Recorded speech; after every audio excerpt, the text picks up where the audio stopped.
लक्ष्य का भी निर्धारण होता है और अपने बजट जो खर्च हुए उसका अनुदान अनुमति और उसके सारी प्रक्रिया का जो कोऑपरेटिव में है, एक तरह से उसका एक सेशन का दिन होता है और सत्र का रूप में इसे करने का प्रावधान है। जो हमारे शाखाओं से निर्वाचित सदस्य होते हैं, अध्यक्ष प्रतिनिधि के रूप में यहाँ आते हैं और उन्हीं के द्वारा इसमें प्रस्ताव को समर्थन करना रहता है, उनकी इच्छा अनुसार ही प्रस्ताव पारित किया जाता है। कौन कौन से प्रस्ताव को आज पारित किया गया, समर्थन मिला? मुख्य में राज्य में जो किसानों के लिए ये काम करती है संस्था, किसानों के लिए दीर्घकालीन ऋण देने का काम करती है और अपने लंबे समय से 1957 में इसकी स्थापना हुई, तब से यह काम कर रही है बैंक।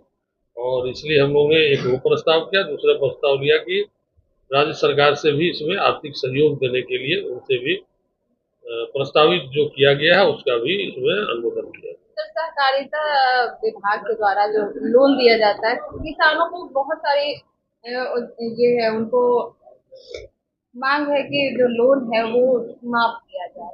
नहीं, समय पर सरकार ऋण माफ भी करती है, समय समय पर सरकार ऋण के शुद्ध में भी छूटें दिया करती है, लेकिन किसान बहुत ज़्यादा मामले नहीं है।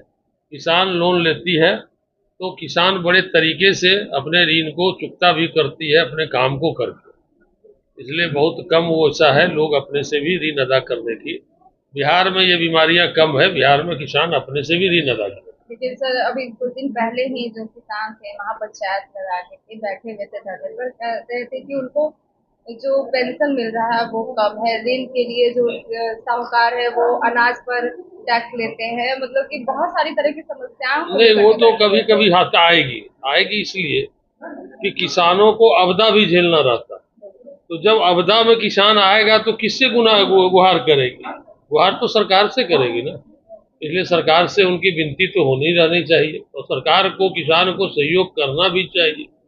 इसलिए किसान के लिए ये देश कृषि प्रधान देश है और ये राज्य तो प्रमुखता के साथ कृषि के साथ है, लेकिन आदरणीय नेता नीतीश कुमार जी बहुत काम किए हैं।